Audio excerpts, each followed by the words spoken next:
Assalamualaikum warahmatullahi wabarakatuh. Perkenalkan, Ibu Ai Anissa Asaidah, mahasiswa pendidikan biologi PLP dari Universitas Siliwangi. Untuk beberapa pekan ke depan, anak-anak kelas 11 IPA 2 akan belajar biologi bersama Ibu. Nah, bagaimana kabarnya anak-anak kelas 11 IPA 2? Apakah semuanya sehat? Alhamdulillah kita dapat melakukan pembelajaran. Mari kita buka pembelajaran kali ini dengan bacaan basmalah bersama-sama. Bismillahirrahmanirrahim. Nah, untuk selanjutnya silahkan kalian isi absensi pada e-learning. Nah, selanjutnya Ibu ingin bertanya. Nah, ketika kita bernafas, udara yang masuk ke dalam tubuh kita akan berubah menjadi oksigen. Nah, apakah kalian pernah terbesit di benak kalian bagaimana oksigen tersebut dapat terdistribusikan atau dapat teredarkan ke seluruh tubuh kita? Nah, selain itu, ketika kita makan, nah zat-zat makanan yang dimakan oleh tubuh kita itu harus teredarkan ke seluruh tubuh kita agar tubuh kita kuat dan berenergi. Nah, bagaimana sih caranya makanan tersebut teredarkan ke seluruh tubuh kita? Ada yang tahu? Nah, ternyata di dalam tubuh kita itu ada suatu sistem yang disebut sebagai sistem transportasi. Nah, sistem transportasi ini berfungsi untuk menghantarkan seluruh zat-zat kehidupan yang dibutuhkan oleh organ tubuh kita seperti oksigen, kemudian sari-sari makanan. Nah, selain itu, sistem transportasi ini berfungsi untuk mengambil kembali sampah-sampah sisa metabolisme yang tidak diperlukan oleh tubuh kita. Nah, sampah-sampah tersebut akan dikeluarkan ke luar tubuh kita. Nah, kemudian ketika kalian jatuh, kemudian tubuh kalian berdarah. Nah, mengapa darah yang keluar dari tubuh kalian itu tidak terus-menerus keluar, tetapi lama-lama akan berhenti? Nah, ada yang tahu? Nah, ketika nanti kalian mempelajari materi sistem sirkulasi ini, maka kalian akan mengetahui mengapa darah yang keluar dari tubuh kalian itu tidak lama-lama, tidak terus-menerus keluar. Nah, kemudian selain itu, kalian juga akan mengetahui bagaimana sistem penggolongan darah. Apakah golongan darah kalian termasuk ke dalam golongan darah A, golongan darah B, golongan darah AB, ataupun golongan darah O. Nah, adapun tujuan pembelajaran setelah kalian mempelajari materi sistem sirkulasi ini, Ibu harap kalian dapat menjelaskan bagian-bagian darah, sel-sel darah, dan plasma darah. Kemudian dapat menjelaskan juga bagaimana sistem penggolongan darah. Kemudian kalian juga dapat menjelaskan bagaimana sistem pembekuan darah. Kemudian kalian juga dapat menjelaskan bagaimana struktur dan fungsi jaringan pada jantung dan juga pada katup jantung. Nah, untuk mempelajari materi sistem sirkulasi ini, silahkan simak materinya. Karena nanti di akhir pembelajaran ada tes yang harus kalian kerjakan pada CBT di e-learning dan ada LKPD yang harus kalian kerjakan. Nah, selamat menyimak. Baik, anak-anak, untuk sekarang kita akan mempelajari mengenai materi sistem sirkulasi atau sistem peredaran darah. Nah, untuk selanjutnya ada indikator. Nah, indikator dari pembelajaran kali ini yang pertama yaitu menjelaskan bagian-bagian darah, sel-sel darah, dan plasma darah. Yang kedua, menjelaskan beberapa golongan darah. Yang ketiga, menjelaskan tentang pembekuan darah. Kemudian yang keempat, menjelaskan struktur jaringan dan fungsi serta ruang dan katup jantung. Yang selanjutnya ada bagian-bagian darah. Nah, bagian-bagian darah ini kita harus mengetahui dulu apa itu darah. Nah, darah ini merupakan jenis dari jaringan ikat. Nah, darah ini juga memiliki rasa dan baunya yang khas, yaitu pH-nya berkisar antara 7,4 ya, dari 7,35 sampai 7,45. Dan warna darah ini sangat bervariasi dari mulai merah terang sampai dengan merah gelap. Nah, kemudian volume total dari darah ini sekitar 5 liter pada laki-laki dewasa dan kurang sedikit pada perempuan dewasa. Jadi tidak berbeda jauh antara volume total darah pada laki-laki dewasa dan perempuan. Yang selanjutnya ada komponen darah. Nah, komponen darah ini ada plasma darah ya. Nah, plasma darah ini berisi protein plasma yang berfungsi untuk melawan benda asing atau kuman yang masuk ke dalam tubuh kita. Nah, terdiri dari yang pertama ada albumin, yang kedua ada globulin. Nah, globulin ini terdiri dari alfa, beta, dan gamma globulin yang berperan untuk imunitas ya atau kekebalan tubuh dalam tubuh kita. Nah, yang ketiga ada fibrinogen. Nah, fibrinogen ini juga disebut sebagai plasma yang mengandung Nah, yang ketiga ada fibrinogen. Nah, yang selanjutnya, plasma ini juga mengandung nutrien, gas darah, elektrolit, mineral, hormon, vitamin, dan zat-zat sisa. Nah, kemudian elemen pembentuk darah ini meliputi ada sel darah merah atau disebut sebagai eritrosit, kemudian yang kedua ada sel darah putih yang disebut sebagai leukosit, kemudian ada trombosit. Nah, kemudian selanjutnya ada sel darah merah atau disebut dengan eritrosit.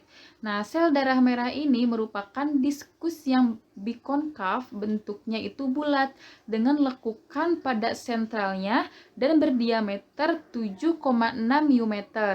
Nah, setiap eritrosit ini mengandung sekitar 300 juta molekul hemoglobin, sejenis pigmen pernapasan yang mengikat oksigen. Nah, volume hemoglobin ini mencapai sepertiga dari volume selnya.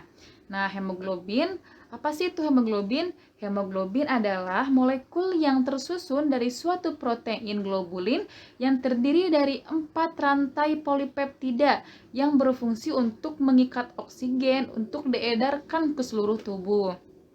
Nah, kemudian eritrosit ini terbungkus dalam membran sel dengan permeabilitasnya yang tinggi dan membran inti elastis dan fleksibel, sehingga memungkinkan eritrosit menembus kapiler atau pembuluh darah yang terkecil.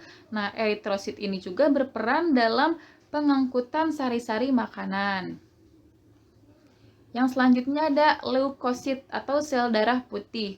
Nah, karakteristik dari leukosit ini, jumlah normal sel darah putih atau leukosit di dalam tubuh kita itu ada 7.000 sampai 9.000 per milimeter. Nah, berarti sangat banyak ya jumlah sel darah putih di dalam tubuh kita. Nah, kemudian yang kedua, leukosit atau sel darah putih ini berfungsi untuk melindungi tubuh terhadap invasi benda asing, termasuk bakteri dan virus. Jadi ketika nanti ada antigen atau benda asing yang masuk ke dalam tubuh kita, maka leukosit ini berfungsi untuk melawan benda asing ini. Yang selanjutnya, leukosit ini memiliki gerakan amoeboid.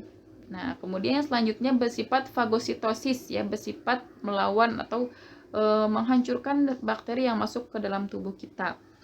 Nah, di sini ada jenis-jenis dari sel darah putih.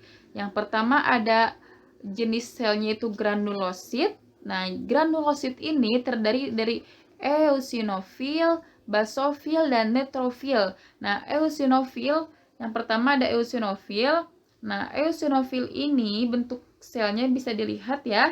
Ada bintik-bintiknya berwarna merah.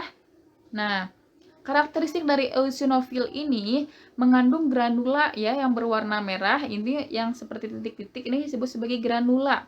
Nah, fungsinya ini pada reaksi alergi, terutama infeksi cacing. Jadi ketika ada infeksi cacing, maka eosinofil ini berfungsi untuk reaksi alergi, mengeluarkan reaksi alergi pada tubuh kita.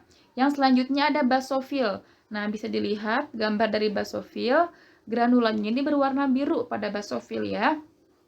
Dan fungsinya pada reaksi alergi juga.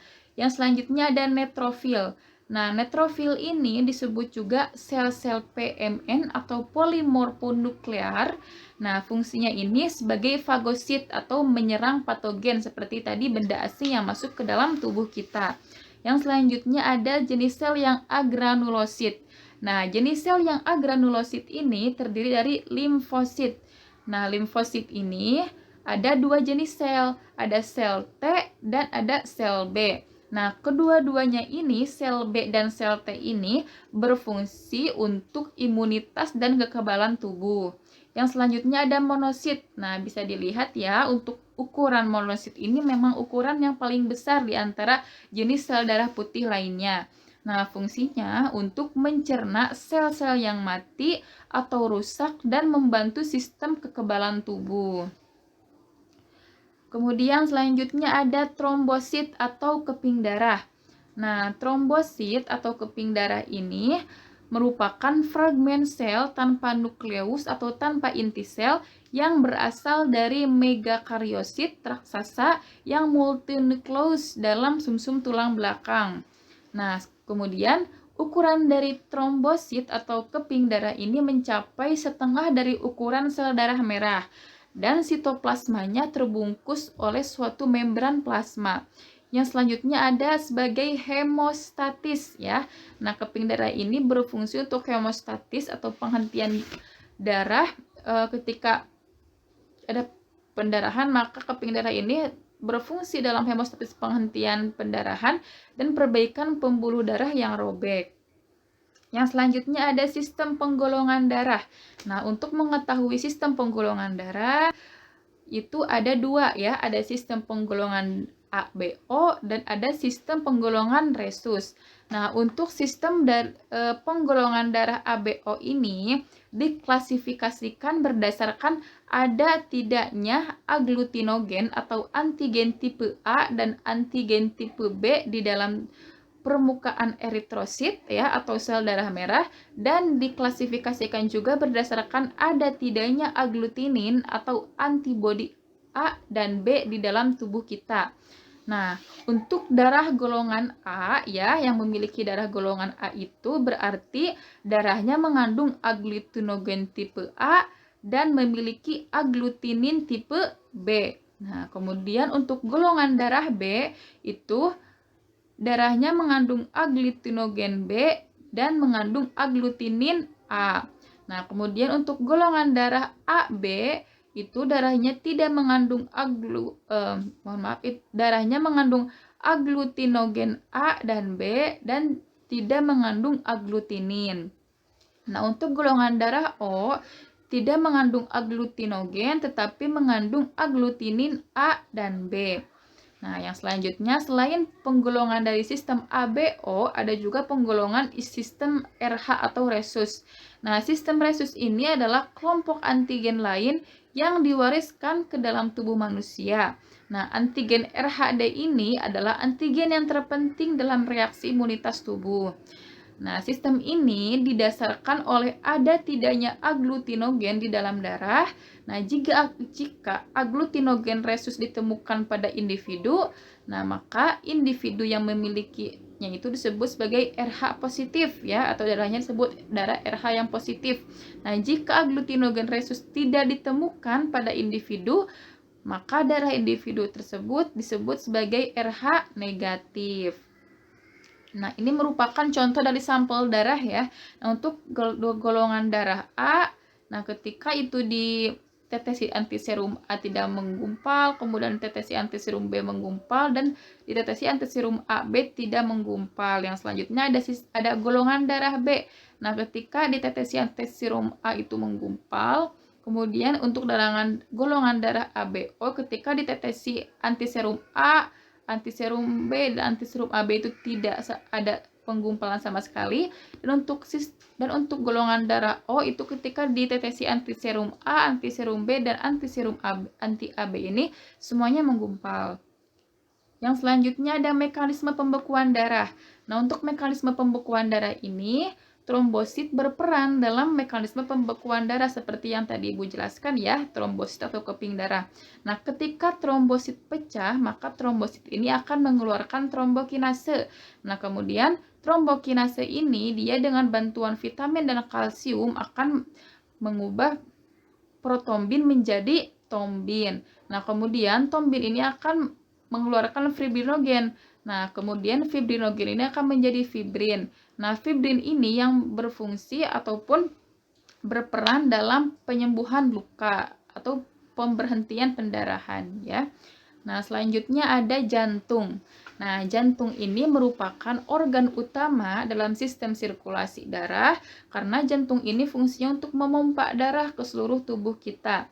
Nah, jantung ini biasanya berukuran 300 gram atau sebesar kepalan tangan yang orang yang memilikinya. Nah, kemudian dinding jantung ini berasal dari jaringan kuncir padat yang membentuk otot jantung dan membentuk juga suatu kerangka fibrosa. Nah, serabut otot jantung ini beranastomosis secara erat dan bercabang-cabang. Nah, kemudian ada ukuran dan bentuk jantung ya. Nah, untuk dinding jantung sendiri ini terbentuk dari kuncir padat yang membentuk suatu otot jantung yang telah Ibu tadi jelaskan. Nah, kemudian jantung ini terdiri dari 3 lapisan. Ada lapisan pembungkus luar atau perikardium, kemudian ada miokardium atau otot jantung, kemudian ada endokardium atau pembatas ruang jantung. Nah, yang selanjutnya ruang jantung. Ruang jantung ini memiliki 4 ruang, ada serambi kanan atau atrium kanan, kemudian ada serambi kiri atau atrium kiri, kemudian ada bilik kanan dan ada juga bilik kiri. Nah, untuk serambi kanan ini berfungsi untuk menerima darah dari seluruh tubuh yang mengandung karbon dioksigen atau disebut sebagai darah kotor. Kemudian ada serambi kiri. Nah, serambi kiri ini menerima darah dari paru-paru yang mengandung oksigen atau darah bersih. Kemudian ada bilik kanan. Nah, bilik kanan ini berfungsi untuk menerima darah dari serambi kanan yang akan dipompa ke paru-paru. Kemudian selanjutnya ada bilik kiri. Nah, bilik kiri ini berfungsi untuk menerima darah dari serambi kiri, kemudian dipompa ke seluruh tubuh. Nah, kemudian selain memiliki ruang, jantung juga memiliki katup. Ada 4 katup. Ada katup pulmonalis, ada katup bicuspidalis, ada katup tricuspidalis, dan ada katup aorta. Baik, katup pulmonalis. Nah, katup pulmonalis ini berfungsi untuk mengatur aliran darah dari ventrikel kanan ke paru-paru untuk mengambil oksigen di paru-paru. Kemudian yang kedua ada katup bicuspidalis. Nah, katup bicuspidalis ini mengatur aliran darah dari paru-paru yang kaya oksigen melewati atrium kiri ke ventrikel kiri. Kemudian yang ketiga ada katup tricuspidalis. Nah, katup tricuspidalis ini mengatur darah dari atrium kanan ke ventrikel kanan. Kemudian ada katup aorta. Nah, katup aorta ini berfungsi untuk mengatur aliran darah dari ventrikel kiri ke aorta yang kemudian darah yang kaya oksigen tersebut maka akan diteruskan ke seluruh tubuh. Nah, yang selanjutnya ada pembuluh darah.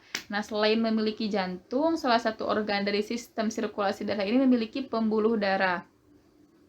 Nah, pembuluh darah ini merupakan serangkaian tuba yang tertutup yang bercabang untuk membawa darah dari jantung ke jaringan kemudian kembali lagi ke jantung.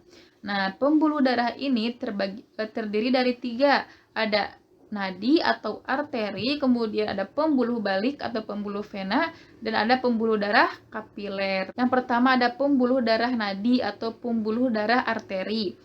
Nah, pembuluh darah arteri ini merupakan pembuluh darah yang mengalirkan darah dari jantung menuju ke jaringan.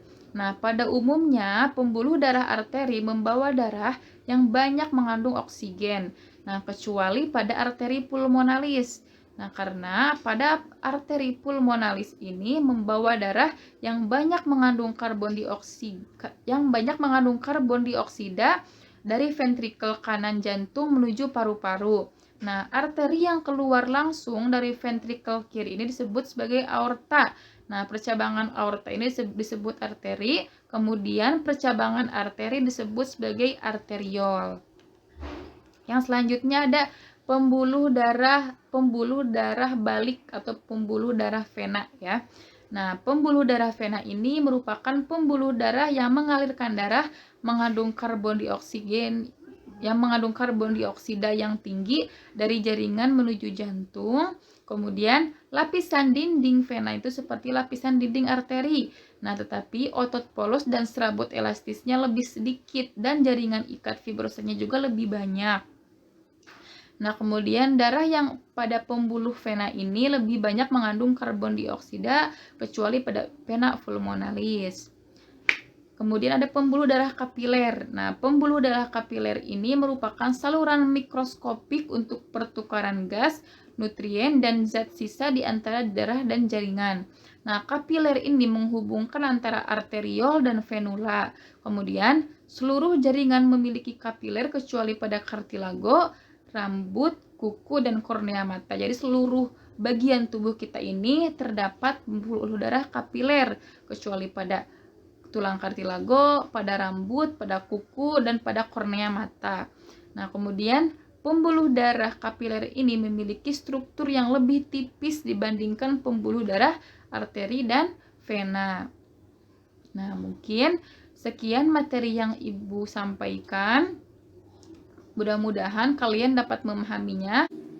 Baik, untuk kesimpulan dari materi yang telah Ibu sampaikan, nah, bahwa sistem sirkulasi atau sistem peredaran darah ini memiliki peran yang sangat penting bagi proses metabolisme di dalam tubuh kita.